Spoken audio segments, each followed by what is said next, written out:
On Saturday the 8th of August 1998, an 11-year-old Dutch boy named Nicky Verstappen joined 36 other kids on a bus trip to Limburg in the Netherlands for a summer camp. At 5:30 in the morning on the 10th of August, Nicky was last seen in his sleeping bag by a tent mate. Later that morning, he was no longer in his sleeping bag, and only his shoes were still in the tent.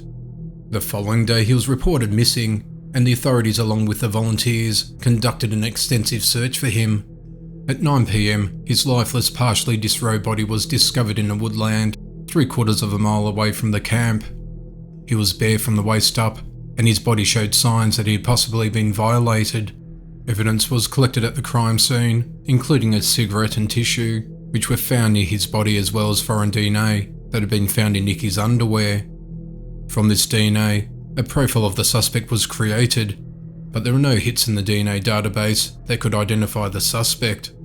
A military police officer had seen a man riding a bike in the dark hours after Nicky's body had been found. He was twice asked for his name and twice questioned by police, but was never identified as a suspect and was believed to have been a passerby at the time. 2 witnesses later came forward and said they saw a man riding his bike with a boy on the back near the camp on the night of the attack. Although several witnesses were identified and questioned, an extensive investigation was undertaken and the case remained unsolved for decades. In January of 2018, a DNA profiling exercise was rolled out testing tens of thousands of Limburg residents.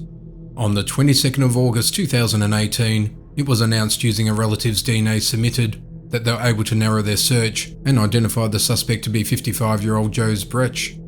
Brecht, however, was reported missing by his family in April of 2018 after he failed to respond to a request for his DNA sample. Instead, they were able to extract a sample of his DNA from one of his personal items after he was reported missing to verify the match. 27 traces of DNA on Nicky's body and clothing matched his profile. The development led to a Europe-wide search for Brecht. He was tracked down to a remote area outside Barcelona, where he lived in the wild in a tent. He was arrested on the 26th of August 2018 and extradited to the Netherlands on the 6th of September 2018 and has been held in custody ever since. Who would have been 35 at the time of the offence, had once worked at a kindergarten. He has a history of violating children and is known to have lived near the area at the time of the attack. His trial began on the 28th of September 2020 and lasted 3 weeks. He pleaded not guilty on all accusations. He said that on the 11th of August 1998, hours before Nicky's body was found by the search party, he was walking close to the edge of a forest and he saw something in the distance. Out of curiosity, he went closer to have a look and found the body.